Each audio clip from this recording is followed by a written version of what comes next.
Why do you think plastics use has persisted in Uganda today? Well, I think it's a good question, and I think there is more than one reason.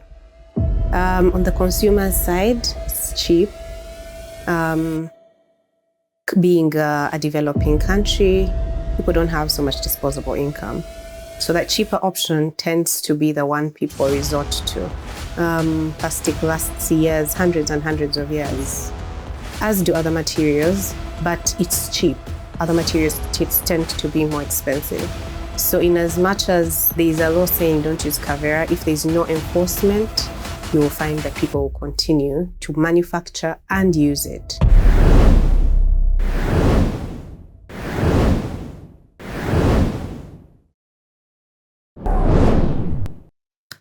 Hello everyone, my name is Grace, and today on Driving Eco-Sustainability podcast, I'm joined by Sandra, the founder of an eco-friendly products business that focuses on household, environmentally friendly products. I'm happy to have you, Sandra.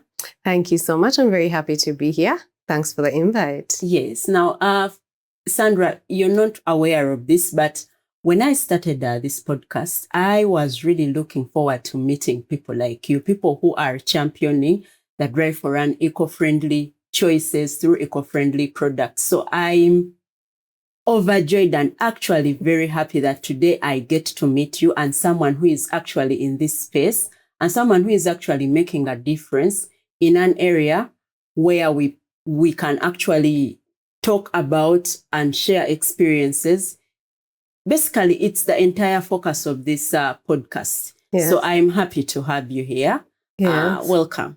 Thank you. And thank you for creating a space where we can share our solutions and share our ideas as Ugandans, because I think that's something we have been lacking, a platform where we can come up with solutions together. Yes. Mm-hmm. So now I did notice that, yes, basically your whole brand is about replacing plastics, yes, plastic products with more environmentally friendly products, specifically that incorporate a lot of bamboo as a sustainably and eco-friendly product in our day-to-day lives and in our household products. So basically, share with me, what's the story behind this? So basically, Ecoville was born from frustration. Yes. Growing up, we grew up in the late 80s and early 90s, and well, the 90s. We didn't see so much plastic everywhere, actually, at that time. When I was born and when we were in school, there was a lot of glass bottles, there was a lot of paper packaging. And as the years went by, especially, I guess, the mid-90s to the early 2000s, we started seeing a huge influx of plastic in Uganda. You go to the supermarket and all the shelves are lined up. And slowly, all the reusable materials were now being replaced with more convenient materials, which happen to be plastic. So, and every time you would move around in Kampala, the littering problem just seemed to worsen. Everywhere on our streets, when it would rain, you would see the drainages, the water is flowing, but you see some Kavera in there, plastic bottles. So bad that even when you went to the village back home, I come from the West, we have a lot of farmland and we had a lot of greenery, but to the extent that you would find cows eating Kavera and dying. And I've always loved nature. And pollution and nature are go hand in hand. Pollution destroys nature. So I had to think of a solution. It was, and Ecoville was born that way, because I thought the only way we can tackle this problem is not by recycling. Recycling didn't seem like a viable option, especially long term. The problem had to be resolved by reducing production of the plastics in the first place and getting rid of demand of plastics in the first place. And that's only by creating an alternative for people. Yes. So yes. I just wanted to find out, in your own view, why do you think plastics use has persisted in Uganda today? Because I don't know, could it be a question of convenience? Because despite all our efforts to ensure that our environment is rid of plastics, I would mention like Kavera. Yes. We still struggle with the use of single-use plastics. Yes. Yes. So what do you think could be the problem as to why it's still a persistent problem? Yes. And I ask this from the perspective of someone who is championing a move away from plastics. Yes. Why do you think this still persists as a problem? Well, I think it's a good question, and I think there's more than one reason. On the consumer side, it's cheap.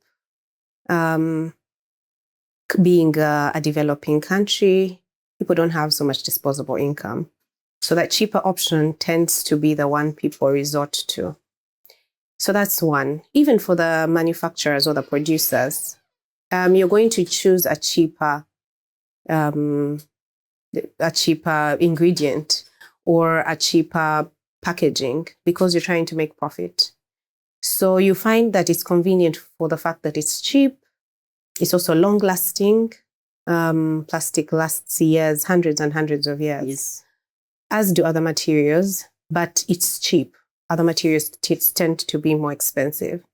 Then there's also a policy and issue in terms of we have the laws, but they're not enforced. I think human beings, sometimes we need to be guided to do certain things. So in as much as there's a law saying don't use Kavera, if there's no enforcement, you will find that people will continue to manufacture and use it. I mean, because the laws are there, but there are no repercussions if you don't go by the law. So yeah, there's no price to pay. Yes, I think also the issue is, yes, like I mentioned, convenience, but also a mindset change. Because one of the issues that I have, at least from interactions with people, is that if we are going to move to an eco-friendly lifestyle as a community, it is always going to have to start with mindset and an attitude shift. Yes. And if we don't work on that, then we are wasting time coming up with the eco-friendly products that we have, or asking people to, hey, choose this over this. So it becomes a bit hard to work with. Yes. So I wanted to find out, what are some of those initiatives that are, not initiatives actually, some of those ways that you've been able to incorporate in your business to ensure that we are actually moving away from single-use plastics to sustainable household items? Well, you're right. Yes. A mindset change is a very big part of our work. Even though I run an eco-friendly shop, an eco shop. Yes. A huge part of my work is education about pollution and what plastic does to us, to our health and to our environment. So, because a lot of people don't have this information, they just use it because it's available, but they're not aware of the lifespan of plastic and how it directly affects them.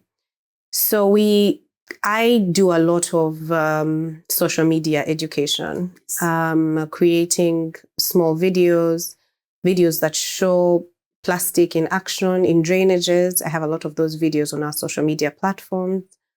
I also do a lot of talking and interacting with listeners or viewers of our social media. And I talk about, for example, how plastic is made, the different types of plastic, how dangerous they are to the environment, and what we can do and why we should choose better.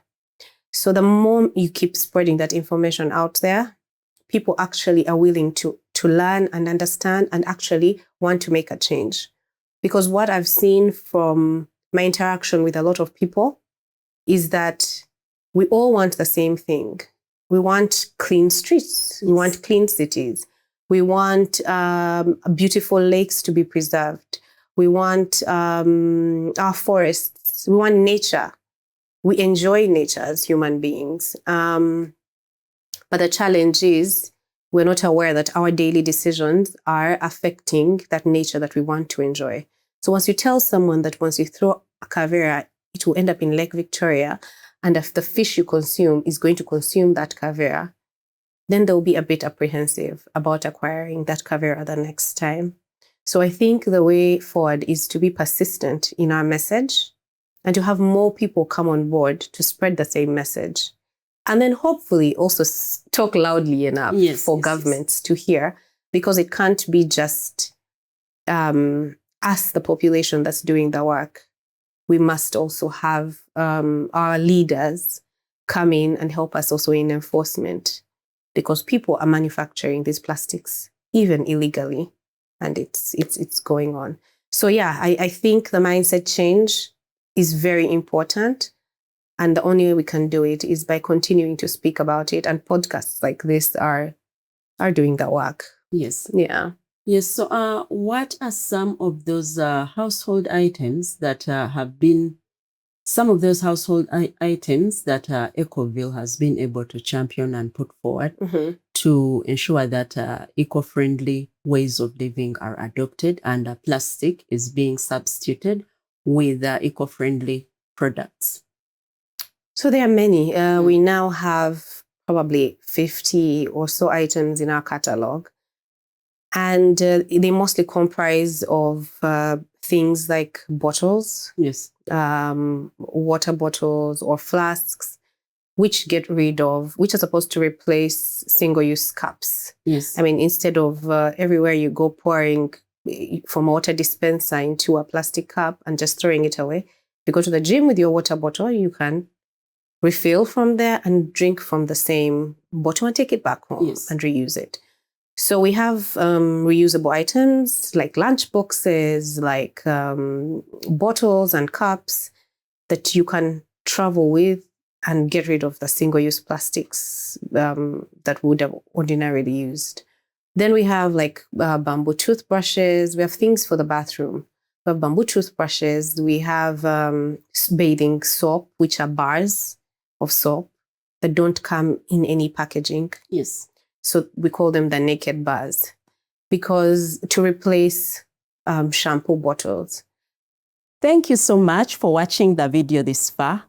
If you have made it to this point, then it means that you are intrigued and interested in saving the environment and protecting the planet. If you want to bring this conversation to more people, you can hit the subscribe button so that we can reach further and wider. Thank you so much. What people don't realize is that things like shampoo and body wash have only come to Uganda maybe 10, 15 years ago. Yes. We used to use bar soap, all of us, most of us growing up. And now it's seen as, maybe low class. People feel like, I want to buy something in a bottle. But one, those things are filled with a lot of chemicals.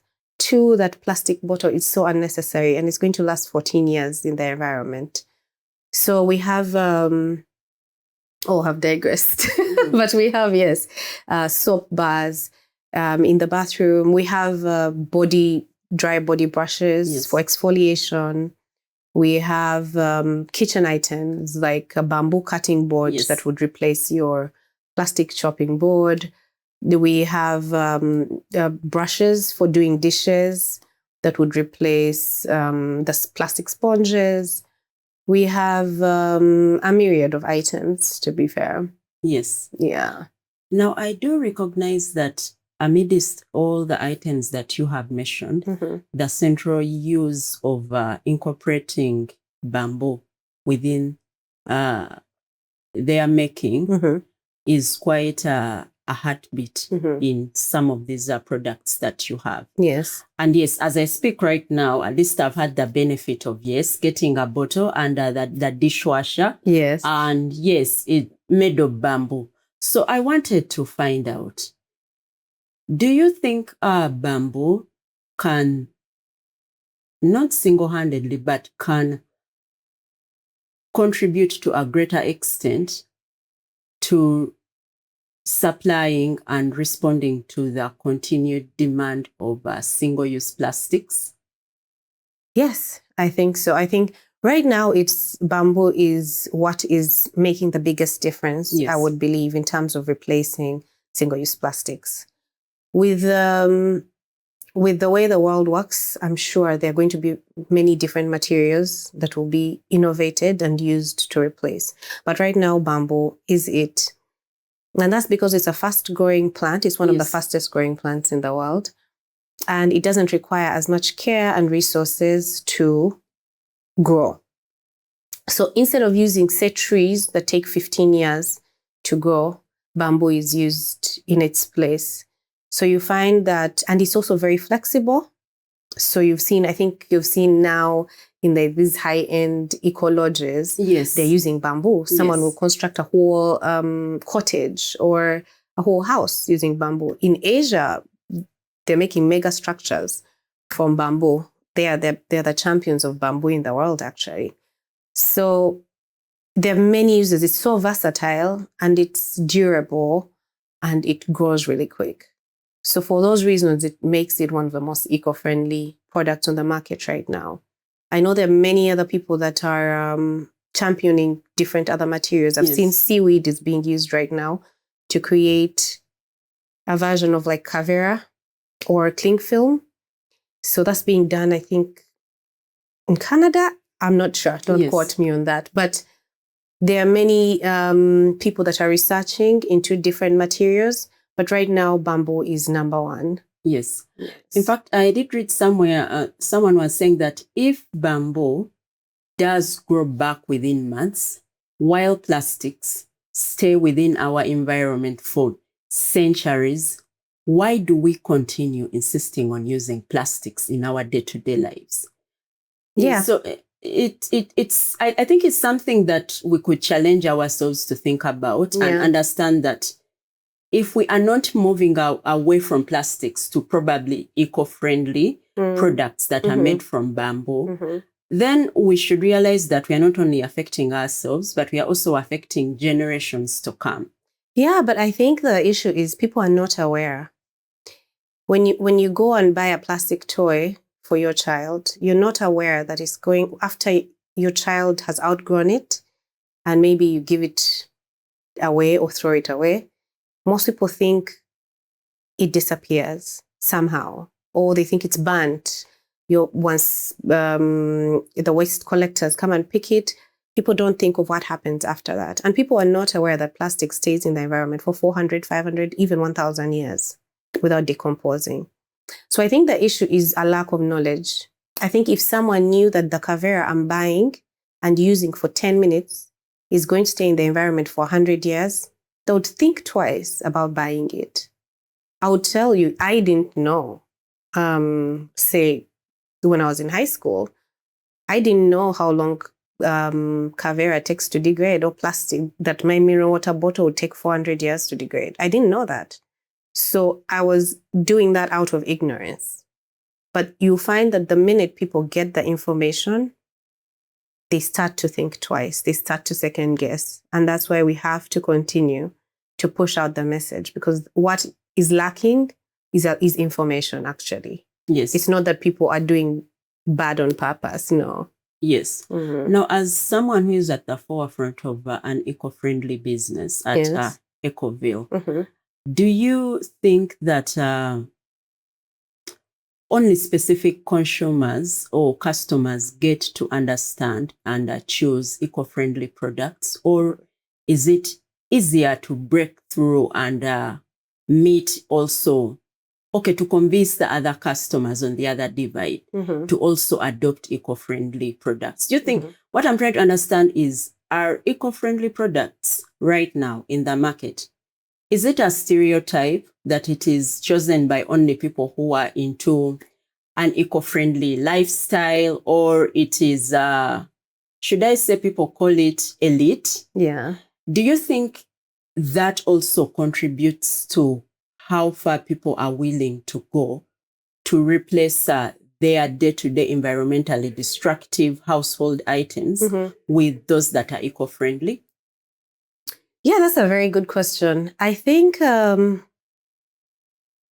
a misconception by the general public that eco-friendly items are more expensive than ordinary items, than their plastic counterparts. In some cases, it is true, right? That's also because with plastics, there is economies of scale. If you're selling to 30 million people, you're going to have a cheaper price than someone who's selling fewer units, right? So, and with more demand, the prices will continue to come down. But that's not even true. I mean, for example, our bamboo toothbrushes are now 3,000 shillings. Wow. And the plastic counterparts, some go for 6,000 and 7,000, and people buy them, right? So it's not true. But because of that stereotype, and also people thinking that the environment is not a pressing issue, especially being a developing country, you find that a lot of people have the mentality that they have bigger problems, you know? But the reality of it is that this is our home. The environment is also your home. Your home doesn't stop in your four walls or whatever, your house, right? So the environment is our home. And if we don't take care of it, you will get affected sooner or later. And you have to do it for you. So the minute people get that into their heads, their minds change. Some people are harder to convince than others, but I think the more you keep talking about it and showing how it directly affects us as Ugandans, more people are willing to adopt it. Yes. Yeah. So, yes, Sandra, what's that product that people mostly buy from Ecoville? I think we've sold the most units of the bamboo toothbrush. I think we've sold over 2,000 units. I think that's the item that has gone quickest. I think people are usually fascinated by it. And I think it's also the price. It's also a bit on the lower end. I know. I actually didn't know. And I'll confess, even me, when I usually see eco-friendly products, I always presume that they are a bit on the higher end of pricing. Yes. So even when I was speaking to you about your products and the prices, and when you kept on sharing with me, I was like, whoa. I was quite actually surprised. Shocked, yes. Yeah, and the prices keep changing. When we first started out, our toothbrushes were 7,000 shillings. They're now down to 3,000 because of the demand. Yes. I mean, once people demand, you get better prices, even from your suppliers, right? If you buy in bulk, if I buy 5,000 units of something, I'll get probably quarter the price I paid if I bought 10 units. So the first time I think we made an order, it was like maybe for 20 or 50, I can't remember. So the price was high, importing and all that. By the time you factor everything in, it was at 7,000. Gradually it kept coming down, 5,000, and now we're at 3,000.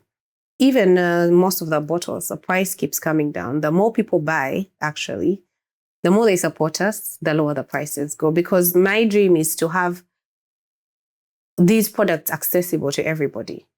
So the lower price I can get while keeping the lights on, the better. Yes. Yeah, the better.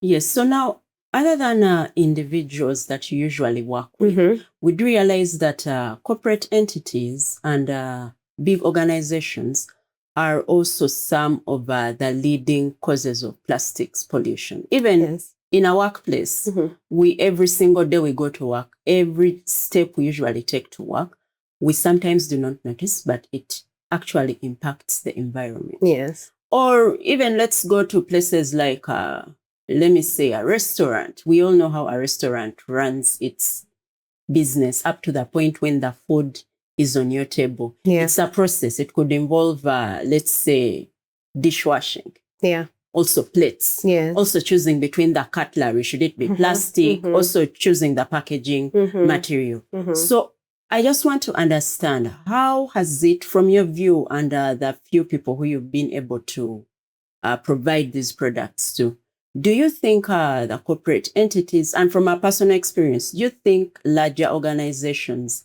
are more willing to take on eco-friendly products over individuals? I don't know if I'm going to say over individuals, because corporate entities, it also depends. You find that, especially maybe conglomerates or more international organizations, say like EABL, Diageo, or MTN, those kind of organizations are willing because they have SDGs. Yes. They have to follow SDGs, yes, right? And they also have reporting obligations. Yes, and corporate social responsibility Yes. to the responsibility to the community. So you'll find that those kind of organizations are very willing. They're actually outwardly looking for those products. I've worked with some. I've worked with Prudential, and they are willing to take it on, right? But the smaller organizations, no, because most of them, their main goal is price and profit. Yes. And convenience. So they are more stuck to plastic. So you find that, yes, there are many big organizations that are willing to take more eco-friendly products, regardless of price, because it's on their agenda to be sustainable to a certain extent. But they could still also do better. Individuals is more work because you have to convince Grace, you have to convince John, you have to convince Mark, you have to convince, Yes. So it's more work, but it's also quite rewarding to see someone pick interest and buy and then start caring for the environment because you spoke to them. Yes. Or they came across the information you provided. Yes. Now, actually, I just wanted to find out, as you were sharing with me, because you've shared that small businesses tend to prefer convenience and also a cheaper price. Yes. Over the bigger entities. Yes. Which feel the pressure a bit more, maybe because they have to meet their corporate social responsibility obligations. And international standards. Yes. So I wanted to find out, and amidst all this, I do understand it all comes down to finances. Now, as someone who is into this business, how do you think, and I will ask this because I'm aware that as I speak right now, there is a consistent campaign by financial institutions to ensure that they provide access to financing to businesses that are keen on championing environment sustainability.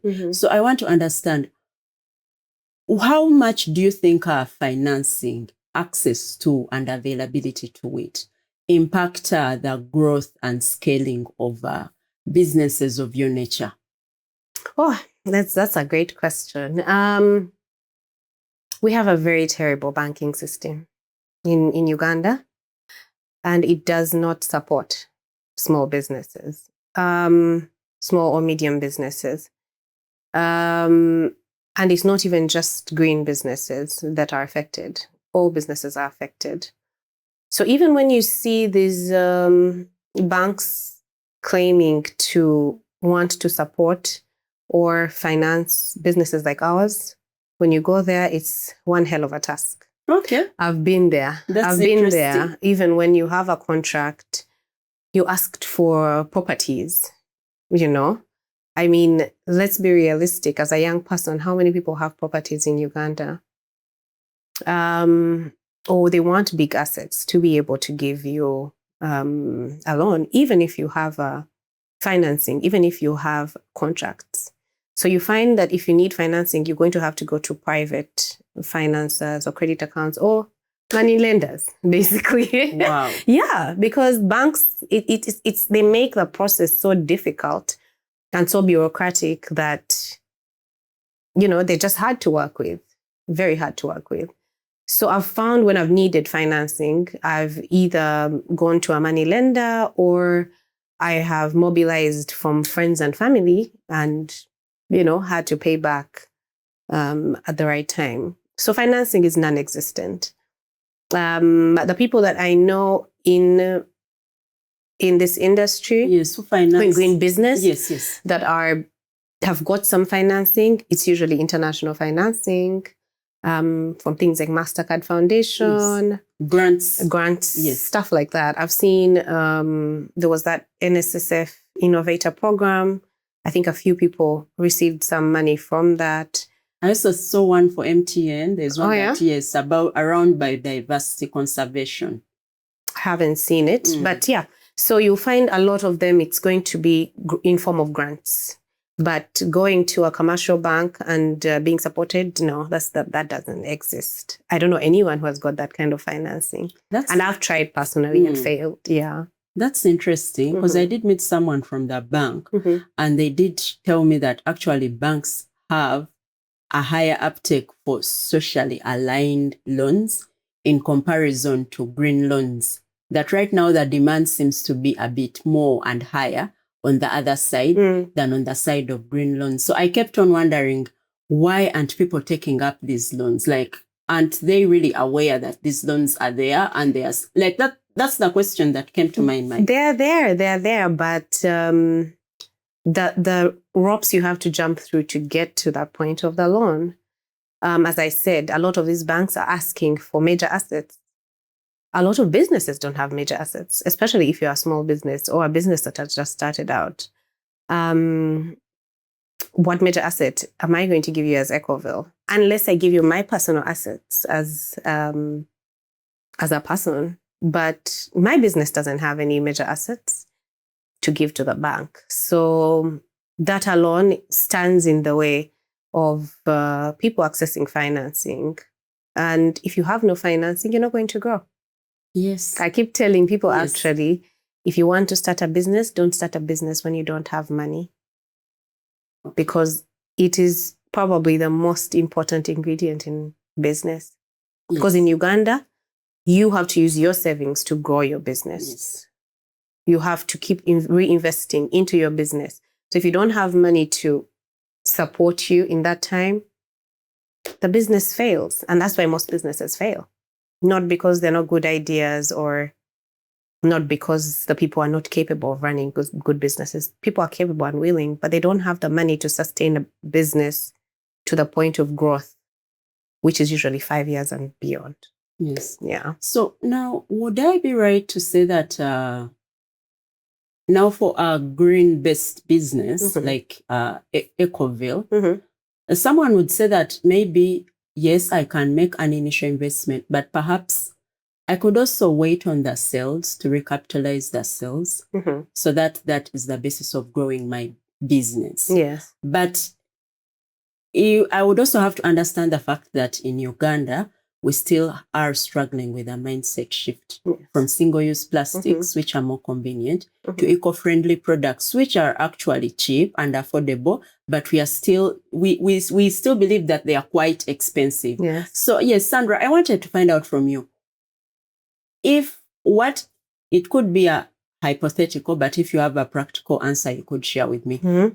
What is that one thing you've had to share with someone to convince them to take a product of yours over any other product? When I have to convince someone, I really just tell them that this is your home. Your home does not stop, for example, in this studio. Our home is everywhere we go, right? And if you don't want rubbish in your home, why would you want rubbish on the road? For me, that's it. I look at Kampala as my home. The whole of Kampala is my home. Wherever I go is my home. If I go to Gulu, it's my home. If I go to Mbale, it's my home. Uganda is my home. And as a nature lover, and most of us are actually nature lovers, we are built that way. This whole concrete jungle and being in the city is a new thing. I think we love nature and we like to bask in its beauty and glory. But I think the biggest issue is that sometimes we are not interested in putting in the work to ensure that we continue seeing this beauty and the magic of nature. I think we are actually willing to put in the work. It's that we are not aware of how much work it takes to maintain what we have. A lot of us are not cognizant of what's happening in Lake Victoria. We are not. People don't know. People don't know what's going on in the drainage that they're driving over or riding over or walking over. People don't know. If you've never been to Chitezi, you would not imagine what's there. Yes. I champion, I'm an advocate for environment, but even going to Chitezi shocked me. The rubbish, the mountains of rubbish. It was shocking and eye-opening. And I wished, and I documented part of it and put it on my Instagram, on Ecoville's Instagram. Yes. But I wish people could see that. When you see that, it changes you. When you see what's truly going on, when you see a part of Lake Victoria where fish are dying because of plastics, they're choking on plastic, it will change you. You know, I went to Gaba fishing site, and close to the shore, there were literal dead fish. And it's because the water is polluted. That if you don't see that, you'll have a hard time being convinced. So people need to see. People need to see, and people need to be told. And the only thing I can tell anyone is that you need to treat outside the same way you treat inside your home. That's it. Yes. So, Sandra, what is that challenge that you have experienced? You told me you've been in business since... we opened officially April 2022. Yes. Yes. Yes. Now that is around 3 or so years. Yes. Yes. So now what is that challenge that you have experienced the most in ensuring that you scale this business to the vision that you envisioned for it? Yes, from the beginning. And what's that challenge, and what keeps you going?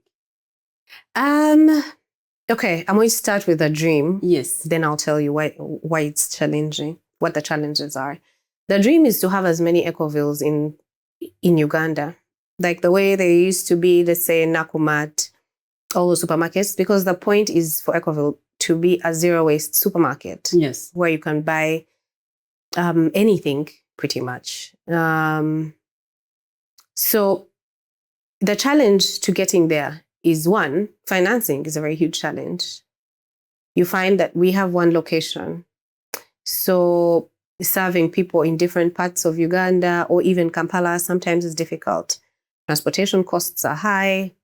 You know, borders now charge crazy prices. Someone will tell you 15K to Chanja, you know? Yes, I know. And that makes it challenging. Yes, someone actually shared online that, I am leaving all these online businesses because once you start discussing the delivery fees, yes, you abandon and you're discouraged. Exactly. So if I have to buy a toothbrush of 3,000 and the transport is 15,000, I won't buy it.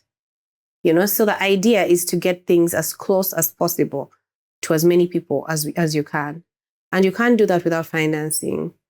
What we're doing now is we have some distributors, but of course that comes also at a cost because they need to make money as well if they're going to host your products in their shop. So even expanding the product range requires money. So being self-funded, because I fund the business myself from my savings and my other businesses, I just, put the money in there. That makes it very challenging. Another challenge, I think, is the government, as I said. I think they're not doing enough to support businesses that are green. For example, I think we need some tax holidays. Yes. Because I shouldn't be paying the same as someone who is bringing in plastics. That's just not right. It's not right at all, because this person is going to destroy the environment, and we're not. So I feel that there should be a bit of a tax break for people who are in green business. But I actually think there is a tax holiday or a tax protection, should I call it that, or a tax preference. But I think the biggest challenge is that it's a bit on the higher end. Like it requires investment of a lot of USD, a lot of US dollars. That I think to get that, yes, to get to that threshold where you would be entitled to a tax holiday. And that kind of maps out the small indigenous businesses that are championing environment sustainability. Yes. Because I mean, if tax breaks are given to foreigners who are coming to start businesses, steel factories or whatever, I think it should be given to businesses, all green businesses, no matter how small, because what they're doing is for the country. It's for the country. Yes, I benefit directly, but all 40 million of us are benefiting if I don't use Kavera. You know, the environment is for all of us. So I think the government needs to do better in that area. And not only that, there needs to be some sort of financing, the accessible financing to encourage more people to get into the arena. And accessible in such a way that it has less stringent requirements. Exactly. In terms of access. More realistic requirements. Yes, more realistic requirements. Yes. Because from what I have noticed is that the financing, the funds are there. They are there and they're advertised.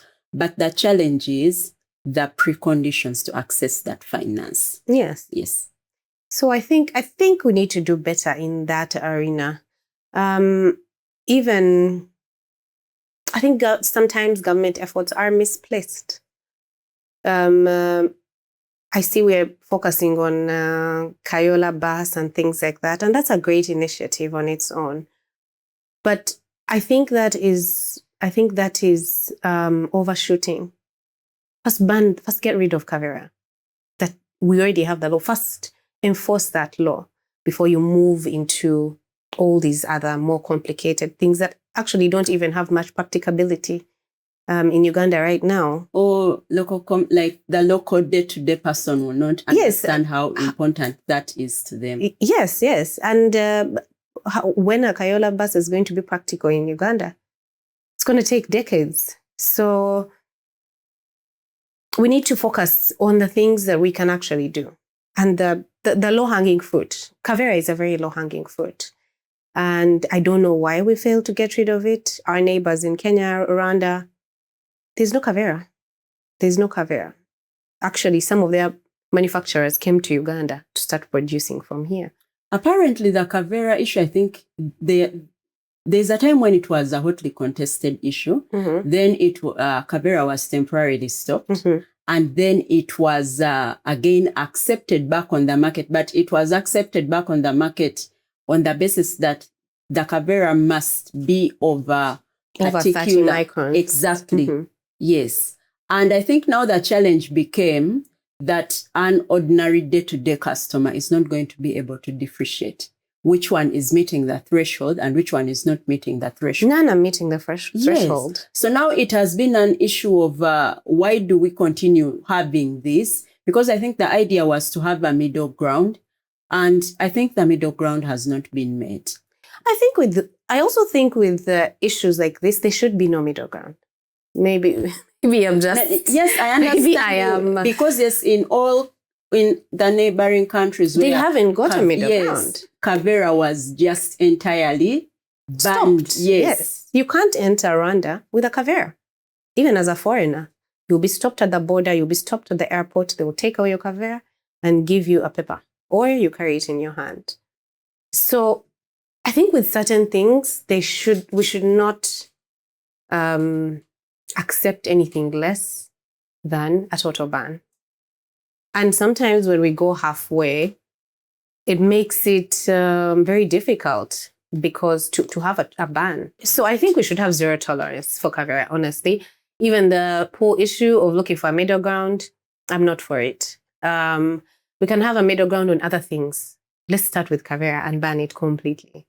There has to be zero tolerance for it to work. Yeah. Otherwise, this person will say, oh, but this one is allowed. Oh, but this one is not allowed. Then it just becomes a debate. Yes. It should not be something we're debating about. Yes. Yeah. Yes. So now, yes, what are some of those solutions or ways you have been able to implement or that have helped you to overcome some of these challenges that you've experienced? Yes. Now, like financing, like you mentioned earlier, Yeah. what have you been able to, because business has to continue despite Yes. our challenges. And as we get to the point of advocating for less stringent access to finance, we have got to have some intermediate measures of how we are accessing the finance. Yeah. So, well, I think we've been fortunate to work with some organizations that have helped us keep the lights on and to grow.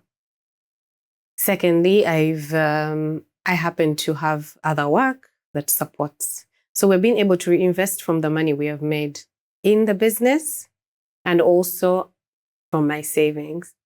And that has also helped when it comes to doing outdoor work, because sometimes I do some community outreach programs and educational programs like at school. So I finance those myself for now, as I wait for banks to to give us money. Yes. As I wait for banks to give us money. But for now, I have to work. I can't do this as the only job. I have to do other work in order to continue to do the activism. Yes. Yeah. Yes. So now, Sandra, as someone who understands that now we are in the social media era, how are the sales in business? And because the idea is to ensure that people also understand the need for environment, sustainability, and eco-friendly living on social media. And it becomes a major conversation on social media that people pick interest in.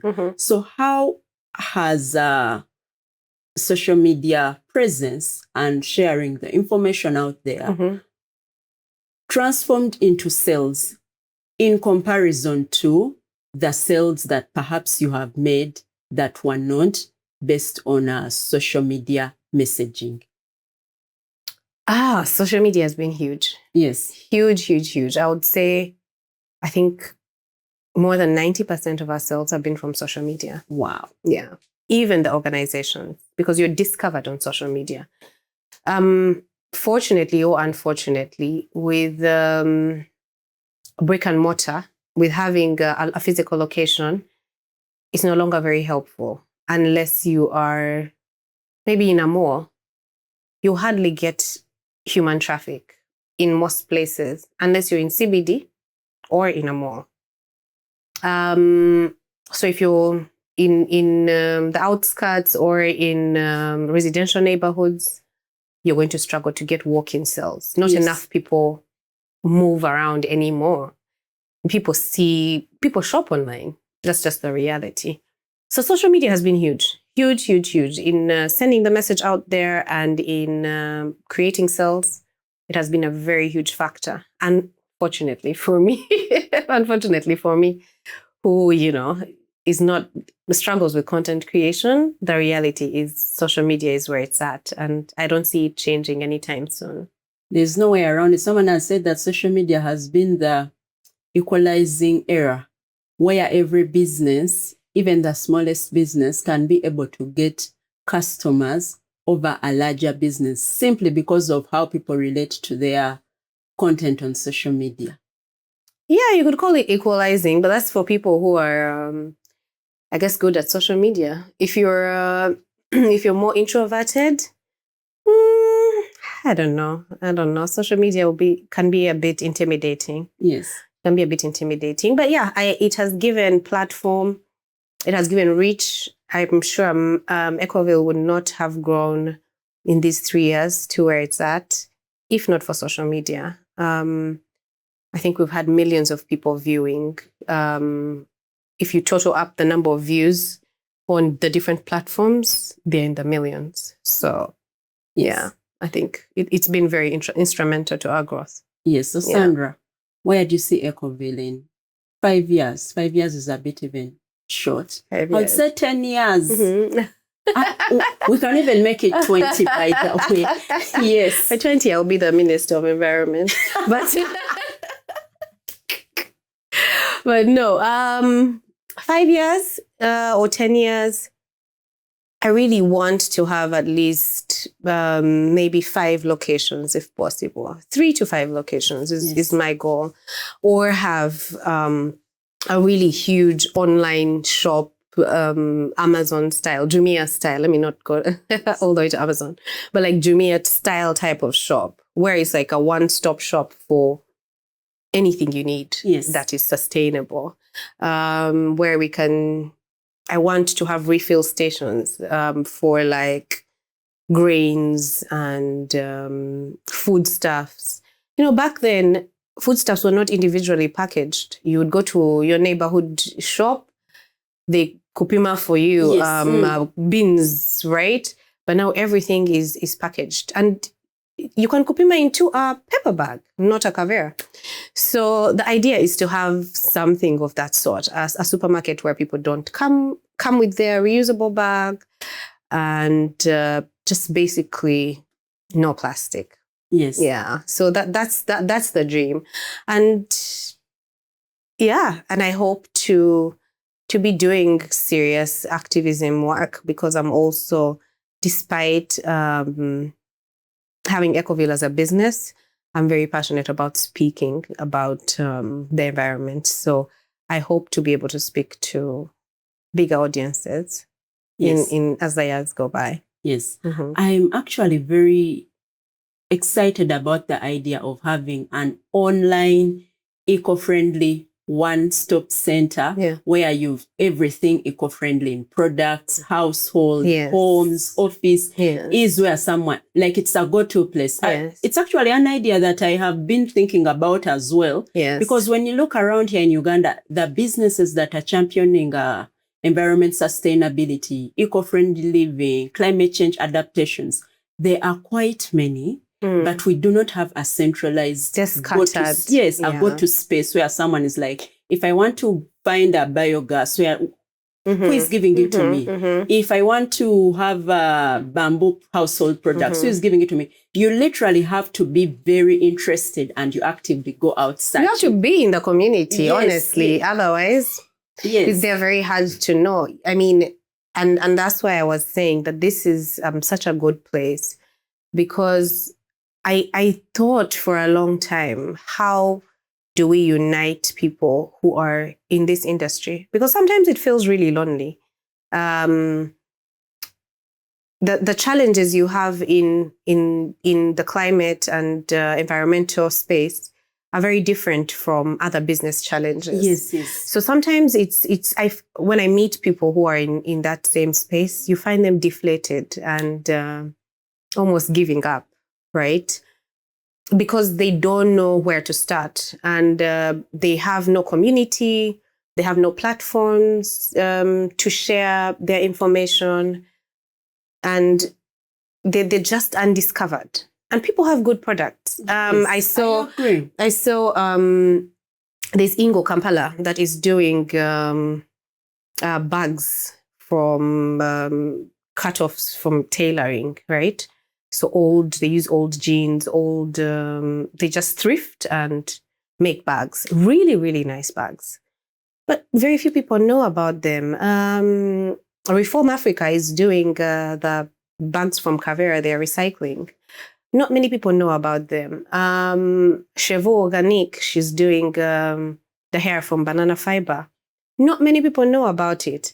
So, and they're very good products. I've bought, actually, from those 3 people, I've bought from 2 of them. It's the hair I haven't bought yet, but I've bought from Reform Africa. Their toilet bags, very nice, from Kavera, actually. They're recycled from Kavera. I've seen those on social media. I've bought, and they're very good. And actually very well priced. I've also bought from Ingo as well. So, no, have I? I'm not sure. I'm not sure. But I've bought from Reform Africa. Yes. And I've seen Ingo's products. They're very good as well.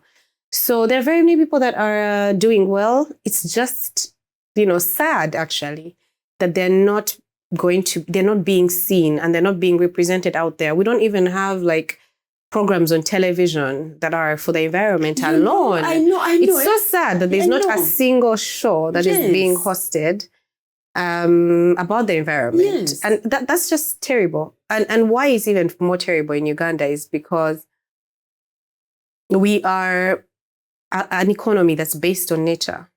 Half of our GDP almost comes from tourism and agriculture. Those are nature-based our industries. tourism sector, by the way, is doing well. And agriculture is nature. If you pollute the soil, you're not going to have food. So it's a pity that there's nowhere. People are not being represented, but people are doing good work out there. People are willing to do even more work, but they're getting discouraged because of no audience and being undiscovered, and also money. Yeah. Money. Yeah. Yes, Yeah. money. Yes. So yeah. Yes. Yeah. So Sandra, thank you so much for joining me today. Yeah, thanks for having me. Yes, it's been a very good discussion. Yeah. I would continue further. All right, me too. Yes, I'm still into it. Yes, it's been good having you. Yeah. And it's actually, like I said at the beginning, it's really humbling when I meet someone who is actually on the ground doing the actual work. Yes. Because that's the whole essence of this podcast, to bring people who are actually championing actual solutions in the climate change space that can get to meet people who are interested in their products, but also to inspire people out there that ordinary people are actually behind big ideas that are impacting their communities. So yes, it's been good having you. Thank you for inviting me, Grace. I appreciate it. I hope I'll come back. We should do something together. I've enjoyed the conversation. Yes. I've enjoyed the conversation. And it's nice to meet, always nice to meet people who are interested in the environment, who care about it.